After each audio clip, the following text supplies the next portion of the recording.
Now, this has also became a big challenge for me because I had to learn how to drive again with my left leg instead of having a right leg, you know. So I haven't got my handicap parking placard yet, so I just put these little chairs out here and I park in between the chairs every night.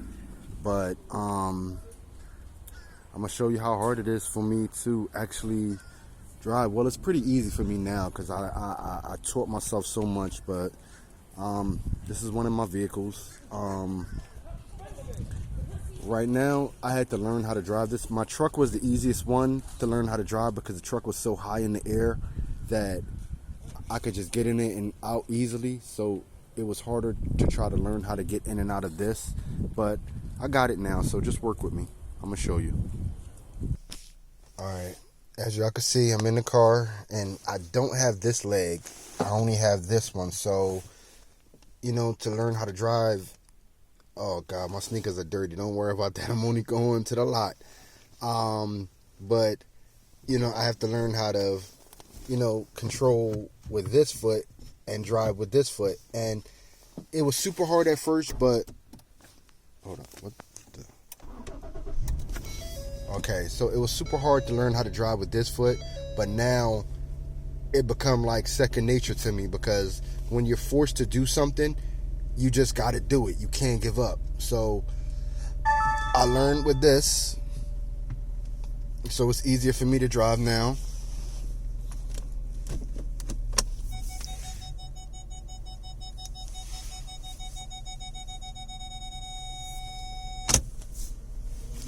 But it's like, sure, no one's coming. It's crazy how they said, my mom woke me up and told me somebody died out here today. Well, last night. They were hit by a car. I don't know what happened, but I know they said, oh yeah, the driveway is yellow taped off. Wow, so it happened in the driveway. It's super weird because I didn't know. I was up all night and I didn't hear anything. I didn't hear no struggling, no nothing. So for somebody to die in the driveway, it was like, wow.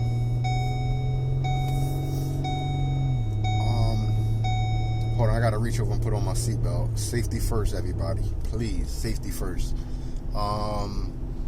But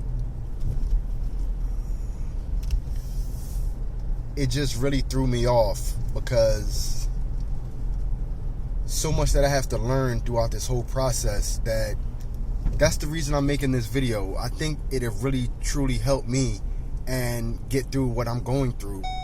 And I just truly appreciate everybody that, you know, talk to me and tell me, you know, like stuff that they're going through. And like I said, one person actually reached out to me and told me that I'm an inspiration to her because she actually lost her leg in December. It was amputated. I didn't really get into asking her why yet, but I definitely want to have a sit down and talk to her and, you know, meet more people that are in my, you know, predicament. So that really helped me out to hear that, you know, I was an inspiration to her because of what I'm going through and how strong she see that I am. So I'm grateful for that.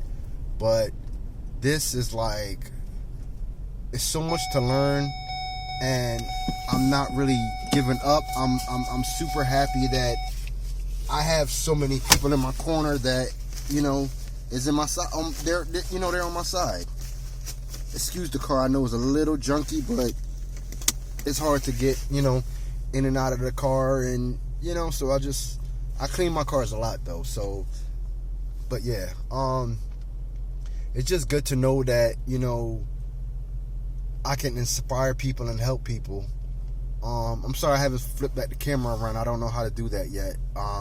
Like I said, I'm all new to this, but I'm only doing this because it is making me feel so much better to talk about it. I didn't want to go to a therapist or anything like that because I feel like they're just going to constantly force me to talk about things that I'm not ready to talk about yet. And at least this way I get to talk about it on my own terms, and hear what you guys have to say about it, but I still get to talk about it on my own terms, and I'm happy for that. But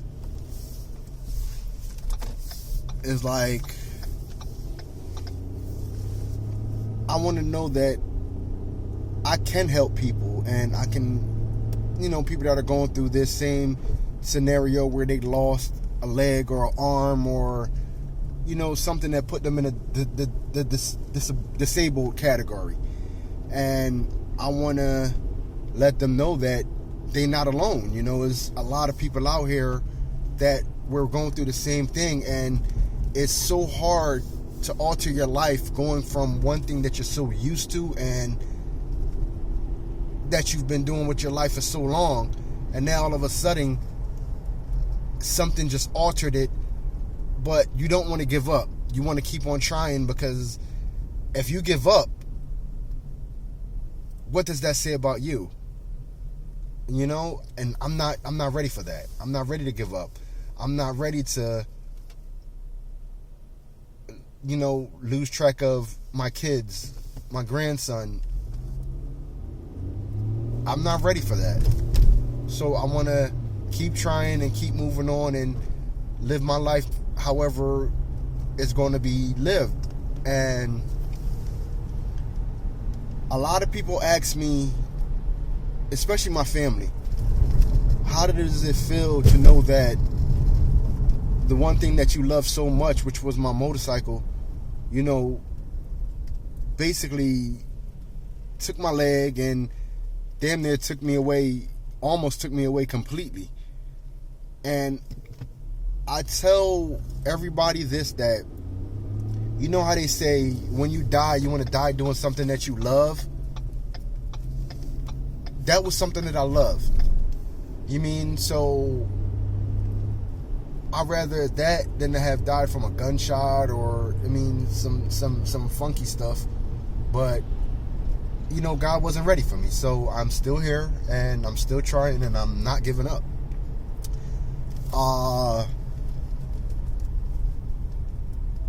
As you see, I'm driving so normal now because it's like I'm so used to it. It's like, like you're taught to do something for so many years, and then within a blink of an eye, you have to change that and do something different.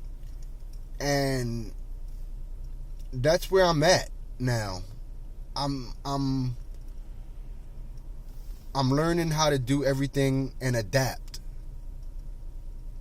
It's super hard, but I'm not willing to give up. So this segment right here is just showing my life that I have to live.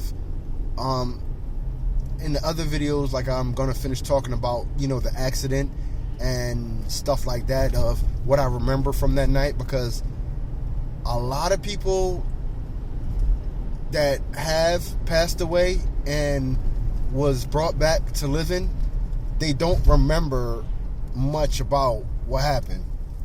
So with me, I remember, and I want to share that with everybody, because a lot of people don't know that I remember, because I kept it bottled in since my accident, and I'm just ready to just talk about it and let it be known of what happened. And oh wow, hold on, wait, try to spin the camera around. All right, so basically, like, I'm just ready to kind of like talk about it and show what happened, and hopefully it can help somebody else that's going through what I'm going through, and inspire more people. Because once something like this happens to you, even though you have so many people in your corner, so many people supporting you, you still feel alone, because you're the one that have to go through this. You're the one that have to endure the trials of regular life, that so many things that other people take for granted, like just walking to the corner store. so many people take that for granted. And that's something that I can't physically do just normally right now. I'll get back to it, but for right now, I can't. When I go into a store, I have to have somebody there with me